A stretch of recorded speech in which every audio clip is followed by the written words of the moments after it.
শেষ হলো এডিসি নির্বাচনের সরব প্রচার। পাহাড়ে ভোট আগামী 12 এপ্রিল।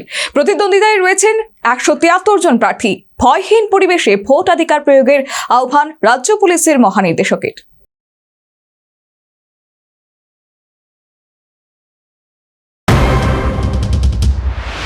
শেষ হলো প্রচারের লড়াই। নজরে 12 এপ্রিলের পাহাড়ের ভোট। ঘড়ির কাঁটা নির্ধারিত সময়ে ছুটেই থমকে গেল মাইকের আওয়াজ। শেষ হলো ত্রিপুরা উপজাতি এলাকা স্বশাসিত জেলা পরিষদ নির্বাচনের দীর্ঘ প্রতীক্ষিত ও তথ্য প্রচার অভিযান। আগামী 12 এপ্রিল পাহাড়ে ভাগ্য নির্ধারণ করতে চলেছে এডিসি এলাকার গণদেবতারা। এবারের এডিসি নির্বাচনের লড়াইটা আগের তুলনায় অনেক বেশি বহুমুখী।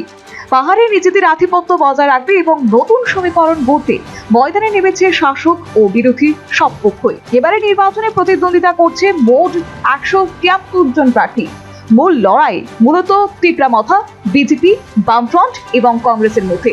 তবে নির্দল প্রার্থীদের উপস্থিতিও বেশ কিছু আসনে ফ্যাক্টর হয়ে দাঁড়াতে পারে। অবাধ ও শান্তিপূর্ণ নির্বাচন উপহার দেওয়াই এখন প্রশাসনের কাছে বড় চ্যালেঞ্জ। প্রচারের শেষ দিনে ভোটারদের আশ্বস্ত করতে বিশেষ বার্তা দিয়েছে রাজ্য পুলিশের মহানির্দেশক।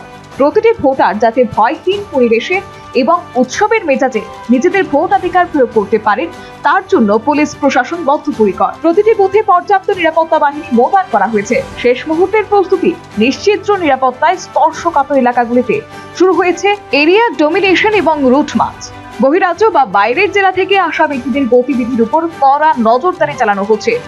নির্বাচন কমিশন এবং পুলিশ প্রশাসনের পক্ষ থেকে জনগণকে কোনো ধরনের প্ররোচনায় পা না দেওয়ার অনুরোধ জানানো হয়েছে।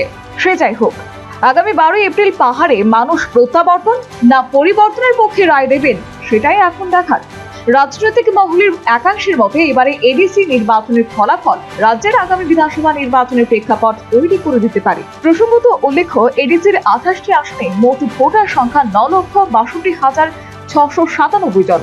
তার মধ্যে পুরুষ ভোটার 4,82,025 জন, মহিলা ভোটারের সংখ্যা 4,80,666 জন এবং তৃতীয় লিঙ্গের ভোটারের সংখ্যা 6। সবচেয়ে বেশি ভোটারের সংখ্যা দামচূড়া জম্পুই কেন্দ্রে। সবচেয়ে কম ভোটার রয়েছে টাকারচূড়া জম্পুই কেন্দ্রে।